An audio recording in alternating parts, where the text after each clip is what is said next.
Qué gusto saludarte nuevamente. Si aún no sabes, mi nombre es Daniela y quiero darte la bienvenida a este podcast Disconnect to Reconnect, que como ya he mencionado antes, el objetivo es desconectarnos de nuestra cotidiana vida para reconectarnos con quien da vida a tu vida. Es un podcast donde nos enfocamos en leer la palabra de Dios 365 días, es decir, un añito. No importa si te estás conectando recién el día de hoy, todos los capítulos están ordenados desde el 1 en forma secuencial. Así que si estás viendo esto por YouTube o por alguna plataforma de podcast, vas a poder encontrar todos de manera ordenada.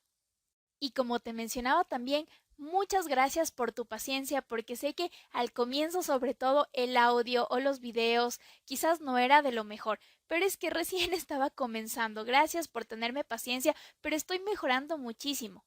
Obviamente, primero me estoy enfocando en que Dios sea hablando a través de mí, pero también estoy en claro que uno tiene que hacerlo mejor. Pero créeme que estos días han sido súper locos, que he estado por aquí y por allá y un montón de cosas que no he podido hacer una buena audición o un buen audio, pero te aseguro que estoy mejorando muchísimo y que sobre todo quiero mejorar muchísimo para que para ti sea mucho más entendible y que puedas comprenderlo de una mejor manera. En este podcast estamos siguiendo el plan de lectura de Robert Roberts, que tiene una secuencia súper chévere y a mí me gusta porque estamos leyendo tanto Antiguo como Nuevo Testamento y ahí vamos a poder entender nosotros cómo se relaciona toda la Biblia, el Antiguo y el Nuevo Testamento. Ojo que con esto no digo que otros planes de lectura estén mal, para nada, sino que yo pienso que esta es una manera súper chévere, súper entendible para que nosotros podamos conectarnos con Dios. Probablemente después seguiremos otro plan de lectura, pero por el momento yo pienso que este es súper bueno y que nos está enseñando muchísimas cosas. El día de hoy vamos a leer Génesis, Salmo y Romanos.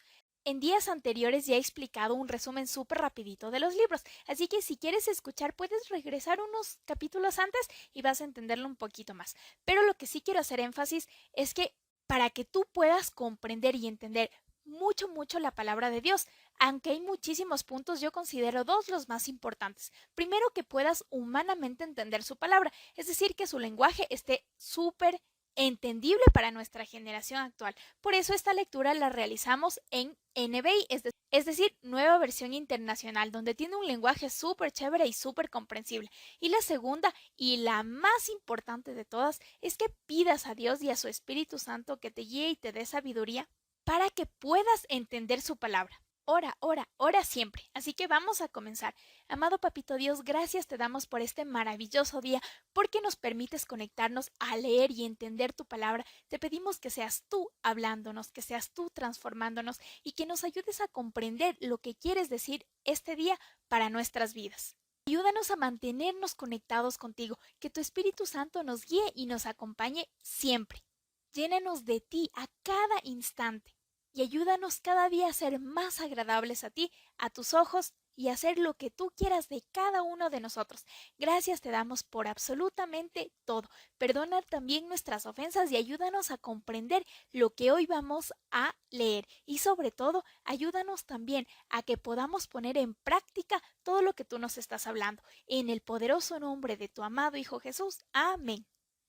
En el capítulo número 48 del libro de Génesis vamos a leer acerca de una gran bendición y con esto quiero invitarte a que bendigas siempre a tus hijos si eres papito y si eres hijo que pidas siempre la bendición a tus padres.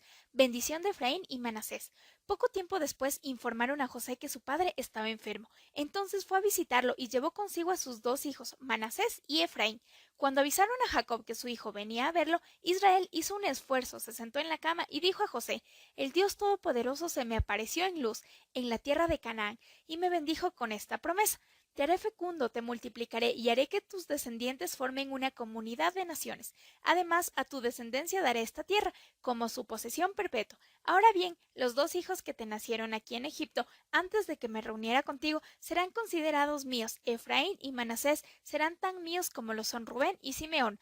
Los hijos que tengas después de ellos serán tuyos y a través de sus hermanos recibirán su herencia. Cuando yo regresaba de Padán, se me murió Raquel, cerca de Éfrate, en tierra de Canaán, y allí la sepulté junto al camino de Éfrate, es decir, Belén. Al ver a los hijos de José, Israel preguntó: ¿y estos chicos quiénes son? Son los hijos que Dios me ha concedido aquí, respondió José a su padre. Entonces Israel dijo: acércalos por favor, para que les dé mi bendición. Israel ya era muy anciano y por su avanzada edad casi no podía ver, por eso José los acercó y su padre los besó y abrazó. Luego dijo a José: ya había perdido la esperanza de volver a verte, y ahora Dios me ha concedido ver también a tus hijos. José los retiró de las rodillas de Israel y se postró rostro en tierra. Luego tomó a sus dos hijos, a Efraín con la derecha y a Manasés con la izquierda, y se los presentó a su padre. De esta manera Efraín quedó a la izquierda de Israel y Manasés a su derecha. Pero Israel al extender las manos las entrecruzó y puso su derecha sobre la cabeza de Efraín, aunque era el menor, y su izquierda sobre la cabeza de Manasés, aunque era el mayor.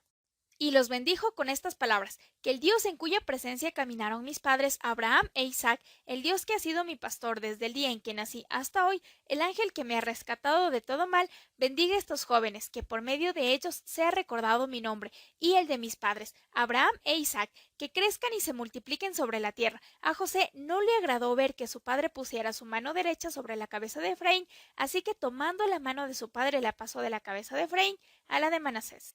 Mientras reclamaba: así no, padre mío, pon tu mano derecha sobre la cabeza de este, que es el primogénito. Pero su padre se resistió y contestó: ya lo sé, hijo, ya lo sé. También él gestará un pueblo y llegará a ser importante, pero su hermano menor será aún más importante y su descendencia dará origen a muchas naciones.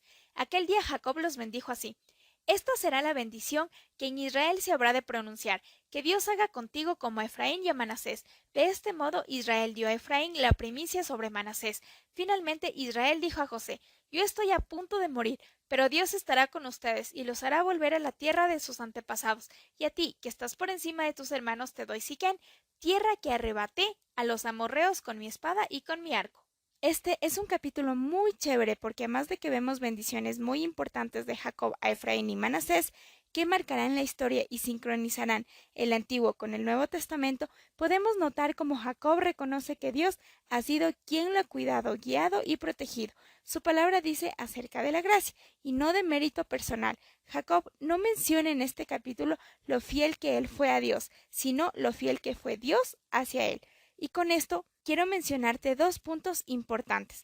La bendición es de suma importancia y el hecho de que tu boca hable solo cosas positivas, que solo bendiga, debe ser el pan de cada día.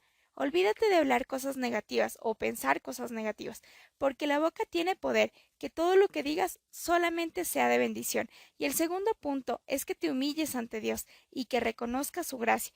Todo lo que tienes es gracias y por Dios, no por mérito propio.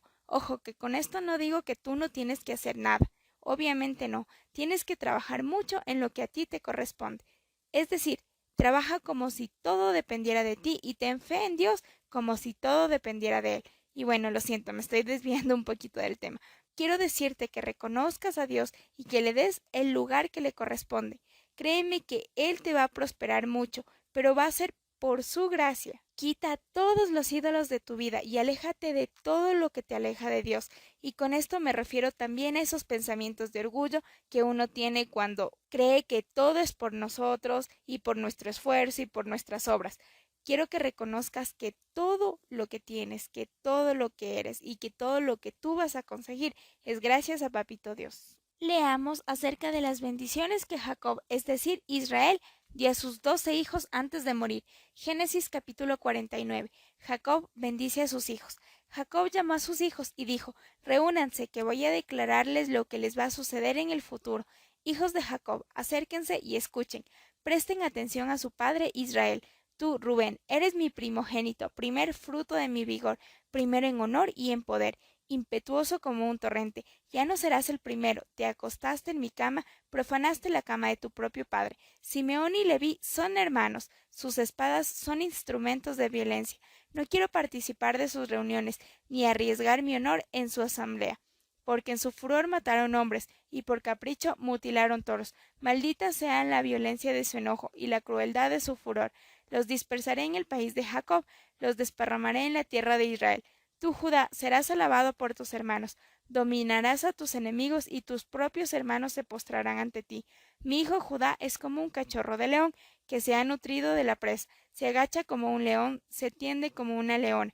¿Quién se atreverá a despertarlo? El cetro no se apartará de Judá, ni de entre sus pies el bastón de mando, hasta que llegue el verdadero rey, quien merece la obediencia de los pueblos. Judá amarra su asno a la vid, y la cría de su asno a la mejor cepa. Lava su ropa en vino, su manto en la sangre de las uvas. Sus ojos son más oscuros que el vino, sus dientes más blancos que la leche. Zabulón vivirá a la orilla del mar, será puerto seguro para las naves, y sus fronteras llegarán hasta Sidón. Isaacar es un asno fuerte, echado entre dos alforjas. Al ver que el establo era bueno y que la tierra era agradable, agachó el hombro para llevar la carga, y se sometió a la esclavitud. Dan hará justicia en su pueblo, como una de las tribus de Israel. Dan es una serpiente junto al camino, una víbora junto al sendero, que muerde los talones del caballo y hace caer de espaldas al jinete. Señor, espero tu salvación. Las hordas atacan a Gad, pero él las atacará por la espalda. Aser disfrutará de comidas deliciosas, ofrecerá manjares de reyes. Neftalí es una gacela libre, que tiene hermosos cervatillos. José es un retoño fértil, fértil retoño junto al lago, cuyas ramas trepan por el muro. Los arqueros lo atacaron sin piedad, le tiraron flechas, lo hostigaron, pero su arco se mantuvo firme y sus brazos fueron ágiles. Gracias al poderoso de Jacob, al pastor y roca de Israel. Gracias al Dios de tu Padre que te ayuda. Gracias al Todopoderoso que te bendice. Con bendiciones de lo alto, con bendiciones del abismo, con bendiciones de los pechos y del seno materno. Son mejores las bendiciones de tu Padre que las de los montes de antaño, que la abundancia de las colinas eternas. Que descansen estas bendiciones sobre la cabeza de José, sobre la frente del escogido entre sus hermanos. Benjamín es un lobo rapaz que en la mañana devora la presa y en la tarde reparte los despojos. Estas son las 12 tribus de Israel, y esto es lo que su padre dijo cuando impartió a cada uno de ellas su bendición. Veamos acerca de la muerte de Jacob. Además, Jacob dio estas instrucciones: ya estoy a punto de reunirme con los míos. Entiérrenme junto a mis antepasados, en la cueva que está en el campo de Efrón elitita. Se trata de la cueva de Macpela, frente a Mamre, en la tierra de Canaán. Está en el campo que Abraham compró a Efrón elitita, para que fueran el sepulcro de la familia. Allí fueron sepultados Abraham y su esposa Sara, Isaac y su esposa Rebeca. Allí también enterré a Lea. Ese campo y su cueva se les compró a los hititas. Cuando Jacob terminó de dar estas instrucciones a sus hijos, volvió a acostarse, exhaló el último suspiro y fue a reunirse con sus antepasados. Antes de comenzar, quiero darte el significado bíblico de bendición. La bendición quiere decir aquellos beneficios espirituales que una persona goza. Bendecir es pues otorgar o ya tener una serie de beneficios de protección y sabiduría, que hacen que la persona bendecida o cosa tengan un buen fin. La bendición también es una manera de dar las gracias y ser agradecido con lo que tenemos, aunque sea poco. La palabra bendición aparece en la Biblia aproximadamente 600 veces, dependiendo de la versión. En este capítulo podemos ver que Jacob dio su bendición a cada uno de sus hijos, donde cada uno tenía su propia tribu con su llamado y destino, y la promesa se mantuvo. Cada uno sobreviviría y se convertiría en tribus importantes, y ninguno iba a aparecer en Egipto. Todo esto fue la bendición y protección de Jacob antes de morir, y con esto quiero recordarte que es muy importante bendecir y ser bendecidos. Así como en esta historia Jacob bendice a sus hijos con cosas grandes, y si eres papá, bendice a tus hijos, háblales solamente palabras de amor, que todo lo que digas para su vida sea solamente para exaltar a Dios, y cosas buenas y bendecidas para cada uno de tus hijos. Y si eres hijo, no te olvides de pedir la bendición a tus padres siempre. Esas palabras guardarán y cuidarán tu vida. Y si me preguntas que cuándo debes pedirle la bendición a tus padres, pues te diré que en cada momento que puedas, cuando les saludes, cuando te despidas, cuando vayas a dormir o te despiertes. Ser bendecido por tus padres es realmente increíble, y entre muchos beneficios te ayudará a reconectarte con Dios. Dios siempre transforma todo mal por bien. Leamos el capítulo 50 del libro de Génesis. Entonces José se abrazó al cuerpo de su padre y llorando lo besó. Luego ordenó a los médicos a su servicio que embalsamaran el cuerpo, y así lo hicieron. El proceso para embalsamarlo tardó unos 40 días, que es el tiempo requerido. Los egipcios por su parte guardaron luto por Israel durante 70 días.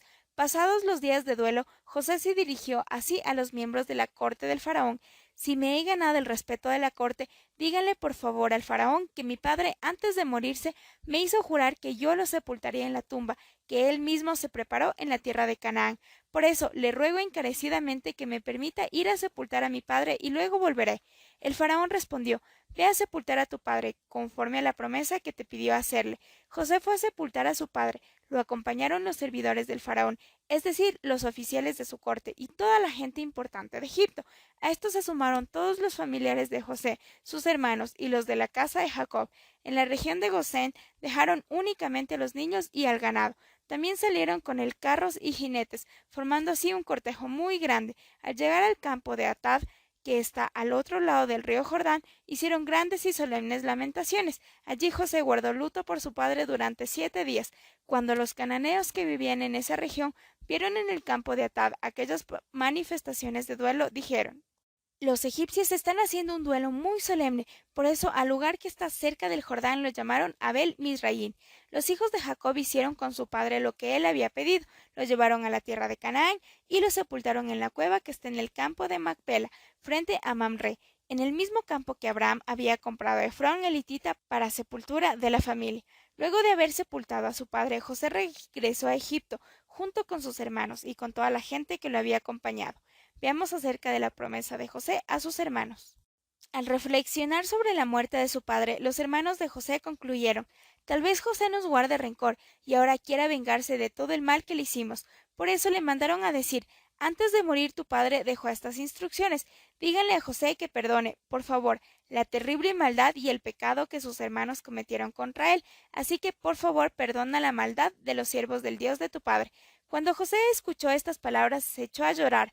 Luego sus hermanos se presentaron ante José, se inclinaron delante de él y dijeron: Aquí nos tienes, somos tus esclavos. No tengan miedo, les contestó José. ¿Puedo acaso tomar el lugar de Dios? Es verdad que ustedes pensaron hacerme mal, pero Dios transformó ese mal en bien, para lograr lo que hoy estamos viendo, salvar la vida de mucha gente. Así que, no tengan miedo, yo cuidaré de ustedes y de sus hijos. De ese modo José los consoló, pues les habló al corazón. Veamos acerca de la muerte de José. José y la familia de su padre permanecieron en Egipto. Alcanzó la edad de 110 años y llegó a ver nacer a los hijos de Efraín hasta la tercera generación. Además, cuando nacieron los hijos de Maquir, hijo de Manasés, él los recibió sobre sus rodillas. Tiempo después José dijo a sus hermanos: Yo estoy a punto de morir, pero sin duda Dios vendrá a ayudarlos y los llevará de este país a la tierra que prometió a Abraham, Isaac y Jacob. Entonces José hizo que sus hijos le prestaran juramento. Les dijo: Sin duda Dios vendrá a ayudarlos. Cuando esto ocurra, ustedes deberán llevarse de aquí mis huesos. José murió en Egipto a los 110 años. Una vez que lo embalsamaron, lo pusieron en un ataúd. Este es el último capítulo del libro de Génesis, donde se habla acerca de la muerte de Israel. Génesis 50 es una gran realidad de principio a fin.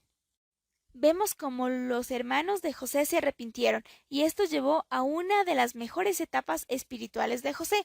José sanó por completo su corazón y perdonó a sus hermanos de verdad. Les dijo que no tuvieran miedo, que él los iba a cuidar, recalcando que todo lo malo que pasó es porque Dios tenía algo mucho mejor y un plan ya estructurado con un fin positivo para absolutamente todos. Y con esto quiero decirte que sanes por completo tu corazón de cualquier daño o dolor que tengas, que perdones.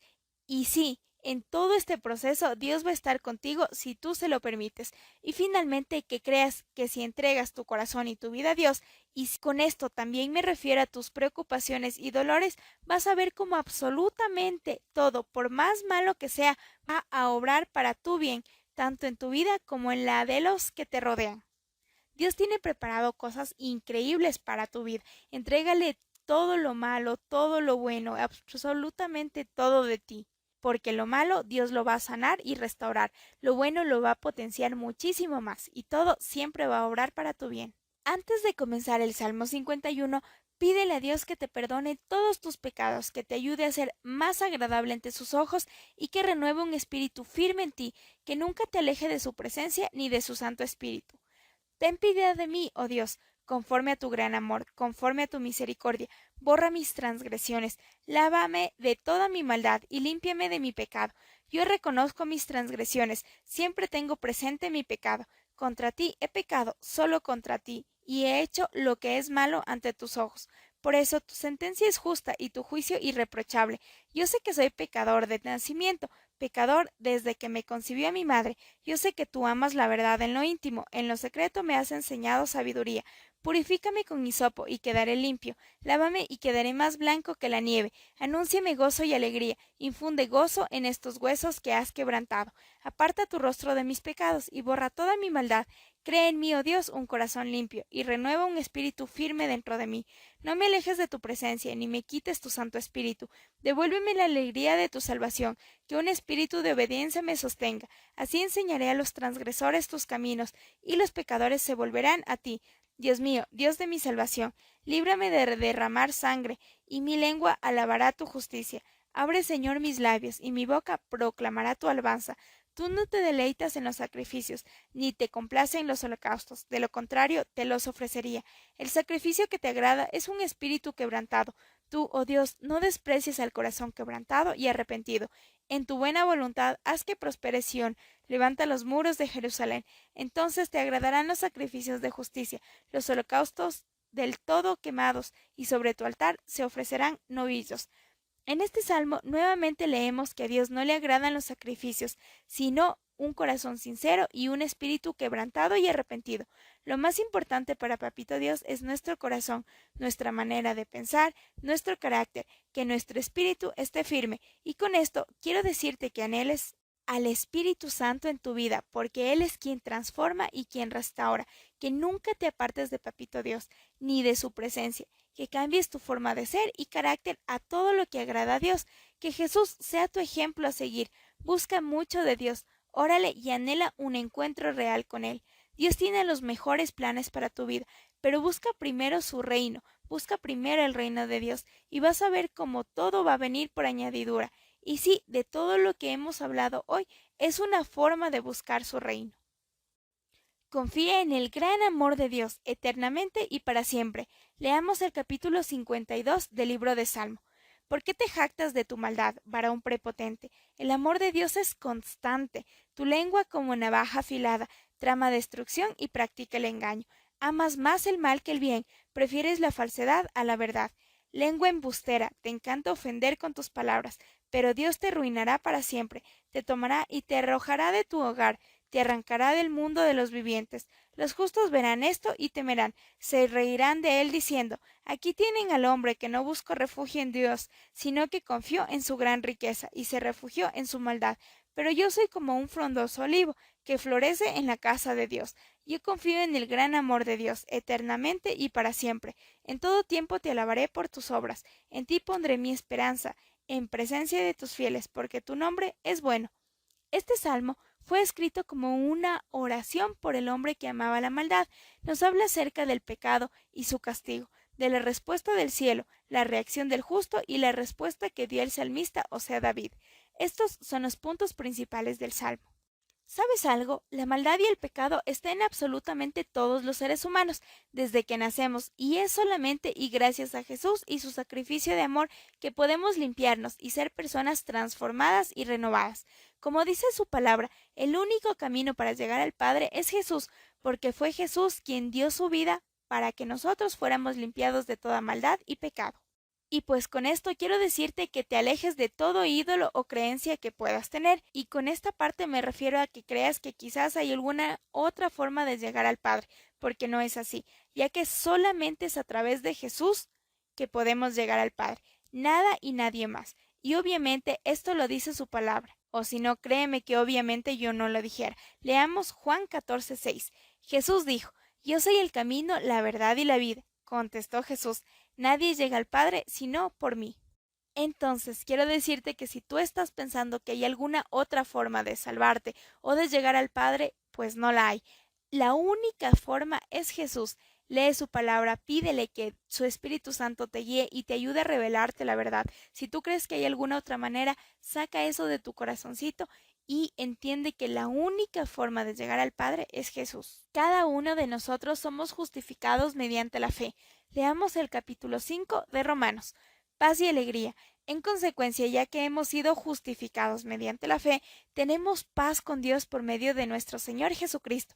También por medio de Él y mediante la fe, tenemos acceso a esta gracia en la cual nos mantenemos firmes. Así que nos regocijamos en la esperanza de alcanzar la gloria de Dios. Y no solo en esto, sino también en nuestros sufrimientos, porque sabemos que el sufrimiento produce perseverancia. La perseverancia, entereza de carácter. La entereza de carácter, esperanza. Y esta esperanza no nos defrauda, porque Dios ha derramado su amor en nuestro corazón por el Espíritu Santo que nos ha dado. A la verdad, como éramos incapaces de salvarnos en el tiempo señalado, Cristo murió por los impíos. Difícilmente habrá quien muera por un justo, aunque tal vez haya quien se atreva a morir por una persona buena.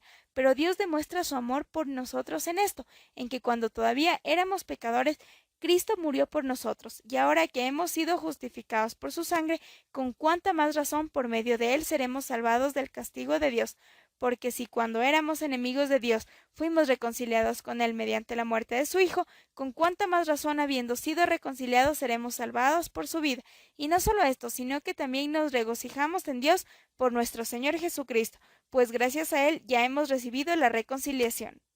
Por medio de un solo hombre el pecado entró en el mundo, y por medio del pecado entró la muerte. Fue así como la muerte pasó a toda la humanidad, porque todos pecaron. Antes de promulgarse la ley ya existía el pecado en el mundo. Es cierto que el pecado no se toma en cuenta cuando no hay ley. Sin embargo, desde Adán hasta Moisés, la muerte reinó, incluso sobre los que no pecaron, quebrantando un mandato, como lo hizo Adán, quien es figura de aquel que había de venir. Pero el pecado de Adán no puede compararse con la gracia de Dios, pues si por el pecado de un solo hombre murieron todos, cuanto más el don que vino por la gracia de un solo hombre, Jesucristo, abundó para todos. Tampoco se puede comparar el regalo de Dios con las consecuencias del pecado de Adán. El juicio que lleva a la condenación fue resultado de un solo pecado, pero la dádiva que lleva a la justificación tiene que ver con una multitud de pecados, pues si por el pecado de un solo hombre reinó la muerte, con mayor razón los que reciben en abundancia la gracia y el don de la justicia reinarán en vida por medio de uno solo, Jesucristo. Por tanto, así como un solo pecado causó la condenación de todos, también un solo acto de justicia produjo la justificación que da vida a todos. Porque así como por la desobediencia de uno solo, muchos fueron hechos pecadores, también por la obediencia de uno solo, muchos serán hechos justos. En cuanto a la ley, ésta intervino para que aumentara el pecado, pero donde abundó el pecado, sobreabundó la gracia, y así como reinó el pecado en la muerte, reine también la gracia que nos trae justificación y vida eterna por medio de Jesucristo, nuestro Señor. En este capítulo podemos ver todos los beneficios de ser justificados por la fe, los beneficios de creer que son paz y una gracia permanente, la paz para con Dios por medio de nuestro Señor Jesucristo y en gracia, la cual estamos firmes en el favor inmerecido de Dios. Y sabes, lo más importante es que podemos ver cómo Jesús murió por cada uno de nosotros, por amor, para darnos vida y salvación. Así como dice esta parte, ¿no? Por medio de una persona entró el pecado, es decir, por medio de Adán, asimismo por el gran acto de Jesús, por su gran sacrificio, es que nosotros somos librados. Con esto quiero decirte que reconozcas este gran sacrificio que Él hizo por ti y por mí, y no le quites el valor que merece. Dios tiene gracia para tu vida, reconócelo y entrégate por completo a Dios. Anhela que Él se haga real en tu vida, reconócelo a Jesús como tu único Señor y Salvador. Veamos en el capítulo 6 del libro de Romanos cómo el apóstol es muy completo al enfatizar la necesidad de la santidad. Muertos al pecado, vivos en Cristo. ¿Qué concluiremos? ¿Vamos a persistir en el pecado para que la gracia abunde? De ninguna manera. Nosotros que hemos muerto al pecado, ¿cómo podemos seguir viviendo en él? ¿Acaso no saben ustedes que todos los que fuimos bautizados para unirnos con Cristo Jesús, en realidad fuimos bautizados para participar en su muerte? Por tanto, mediante el bautismo, fuimos sepultados con él en su muerte. De modo que, así como Cristo resucitó por el glorioso poder del Padre, también nosotros andemos en una vida nueva. En efecto, si hemos estado unidos con Él en una muerte como la suya, sin duda también estaremos unidos con Él en su resurrección.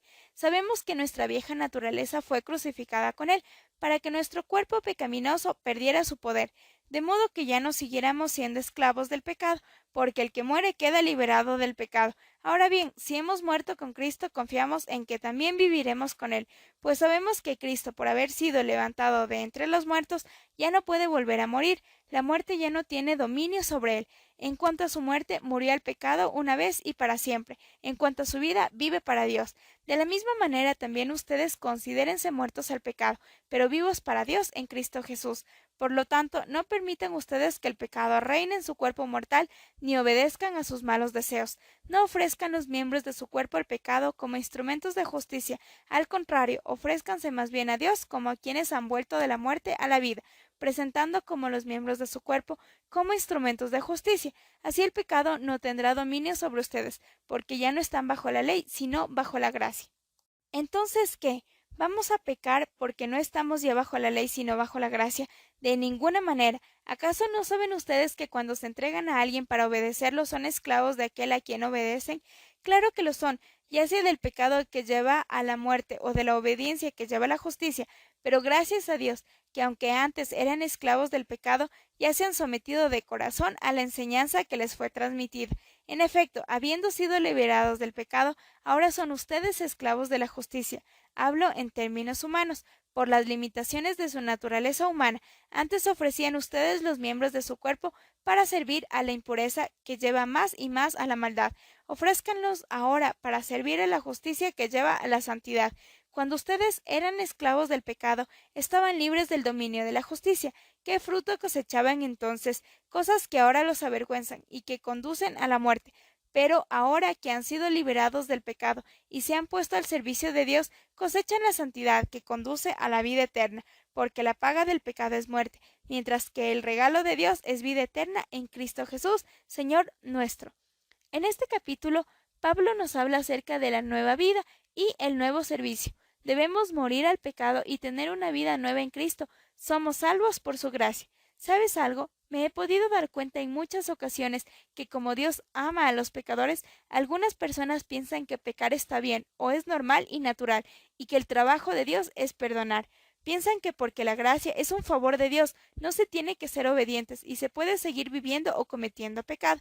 Obviamente esto está súper equivocado y súper mal. Y Pablo en este capítulo escribe sobre alguien que permanece en un estilo de vida de pecado, pensando que es aceptable para que sobreabunde la gracia. Pero también podemos ver que una vida de pecado es inaceptable e ilustra el bautismo como la muerte al pecado. Sabes, obviamente Dios es fiel a pesar de nosotros, pero tienes que tener en cuenta que de las consecuencias de nuestro pecado no le podemos echar la culpa a Dios. Y además de eso, no puedes estar jugando a un día peco y otro día no, porque Dios me va a perdonar. Dios no es un juego. Quiero contarte algo que me pasó. No hace mucho tiempo escuché de una persona algo que realmente me pareció una de las cosas más ilógicas que puedan haber. Esta persona era y es súper religiosa. En constantes ocasiones la vas a escuchar hablando de Dios, que no sé qué, que no sé cuánto que está en esta obra. Y bueno, sin embargo, sus actitudes para nada están bien. Y créeme que no estoy para nada juzgándola, ¿no? Sino que más bien quiero contarte esta parte para poder ilustrar el mensaje. Y en esta circunstancia que te estoy comentando, esta persona estaba cometiendo muchísimos pecados, haciendo cosas que para nada estaban bien, además de que hacía daño a los que le rodeaban. Bueno, en un estado totalmente de pecado, menciona a todos los que estaban ahí de esta manera. Bueno, como tenemos a un Dios perdonador, ya el día de mañana Él nos va a perdonar. Y cuando yo escuché esto, para serte sincera, sí me molestó mucho, porque en primera, para nada era un buen ejemplo de seguir a Jesús. No sé, no, o sea, yo me puse a pensar, si con esto que ella estaba mencionando, los que estaban alrededor tenían siquiera ganas de seguir a Jesús. Pues al menos yo creo que no. Y segundo, de cierta manera le estaba obligando a Dios a perdonarle por todo lo que ella estaba haciendo en esos momentos. Y con esto no digo que no tenemos a un Dios perdonador, para nada. Sí, Dios es amor y perdón, pero sabes, también es justicia. No puedes estar jugando con la misericordia de Dios y con su gracia. Tus actos, que tus actitudes, que tu carácter muestren que realmente Dios transformó tu vida. Esto también es una manera de predicar su palabra, que es lo que hablábamos en días anteriores. Y con esto créeme que para nada te estoy juzgando, porque como alguna vez te mencioné, cuando yo hablo también me estoy hablando a mí. Pero sí te invito a reconocer que si estás haciendo algo malo, aléjate de eso y pídele a Dios con todo tu corazón que te cambie y que te ayude a ser más agradable ante Él, que puedas ser un ejemplo de su amor y perdón para los que te rodean, que comprendas que Dios no es un juego, que no podemos estar un día sí, otro día no y cosas así, no, sino que realmente tenemos que estar en Dios, en su presencia, ser un ejemplo de su amor. Y sí, quizás me puedes decir que no es fácil, y sí, lo sé, no es fácil, pero sabes, Dios poco a poco nos va transformando y nos va ayudando a ser mejores cada día. Gracias por acompañarme este día y por querer aprender mucho más de la palabra de Papito Dios. Como te mencioné en un comienzo y estos días, discúlpame por no estar haciendo una buena edición de videos o de audios, pero créeme que estos días han sido súper locos. Estoy tratando de hacer lo mejor posible, pero créeme que voy a seguir mejorando. Lo importante es que quieras conectarte con Dios, que le pidas que su espíritu te guíe, que su espíritu te transforme y te renueve, que Él te acompañe y que quieras siempre buscar de Dios. Espero de todo corazón que todo esto esté transformando tu vida, esté transformando tu corazón y que Dios esté haciendo real en tu vida. Nos vemos el día de mañana, dedícale de tu tiempo, dedícale al menos media hora de tu vida por completo para desconectarte de tu cotidiana vida y reconectarte con Dios. Nos vemos el día de mañana con historias súper interesantes que edificarán nuestra vida. Gracias por estar aquí, te mando un fuerte abrazo, que Dios te bendiga muchísimo. Chao, chao.